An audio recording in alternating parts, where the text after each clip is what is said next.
This is Jack O'Neill from the Army Engineer Association YouTube channel. I'm going to give you a short video tour of the United States Army Engineer Regiment's Memorial Grove at Fort Leonard, Missouri. A nice brass plaque on this big rock welcomes everyone to the grove. And it is late April 2014.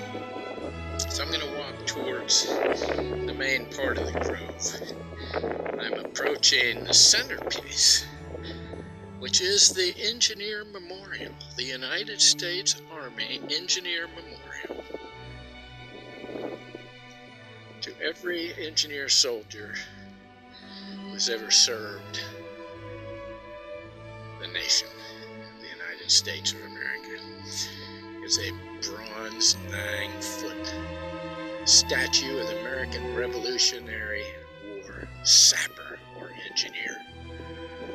He's got a pickaxe and a couple other tools, a fascine tool, and it's actually done remarkably well by a famous sculptor by the name of Andrew Chernak. The Army Engineer Association as the fraternity of the Engineer Regiment. I collected the funds from individual donors and corporate donors, and we designed it, had it cast, had it erected here.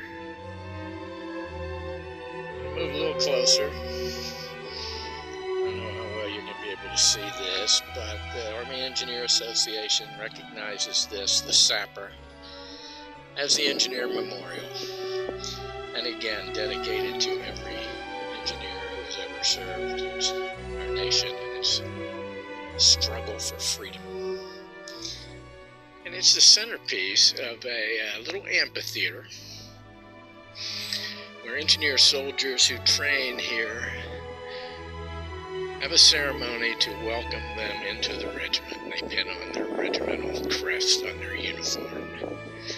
Essayons, the motto of the Corps of Engineers, is well displayed here.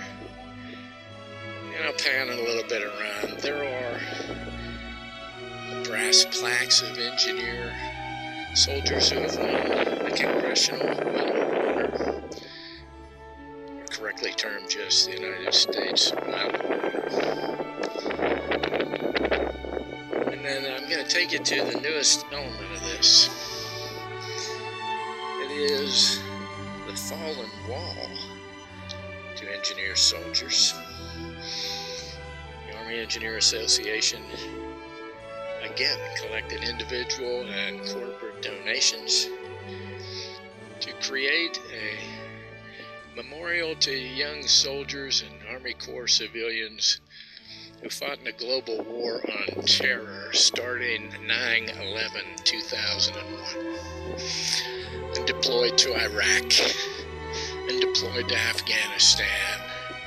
The design of this wall is actually similar to a concrete ballistic protection device called the T-wall, which was used in Iraq. It has steel reinforced bar handles so it can be easily moved by front loaders and other material handling devices.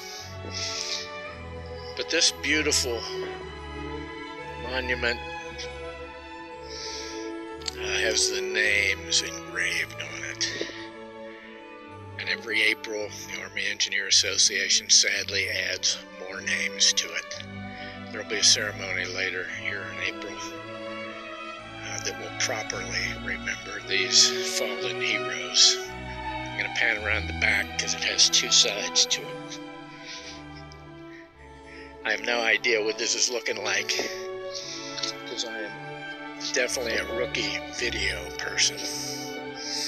But I hope it looks as well as it does in person. It is absolutely a beautiful shrine to our comrades, United States Army Corps of Engineer soldiers. I'm going to pan around some more. There's just some very, very nice inlaid images around this memorial. And then here's another bronze or brass plaque, again announcing this memorial to those who paid the ultimate sacrifice in Afghanistan and Iraq. I'm going to pan back out. I told you this was going to be a short tour. I hope you're going to see this museum. This is a World War II museum. And it's a museum chapel, I should say, World War II design. It's part of the United States Army Museum here at Fort Leonard Wood. The new Maneuver Support Center of Excellence. And this is early in the afternoon. Later on in the evening, there will be a formal ceremony in that chapel. And then follow back out to the fallen wall and the sapper to complete the ceremony. So then I hope that gives you a good idea of what this very special ceremonial location for the United States Army Engineer Regiment looks like. And I will provide other YouTube updates at a later date.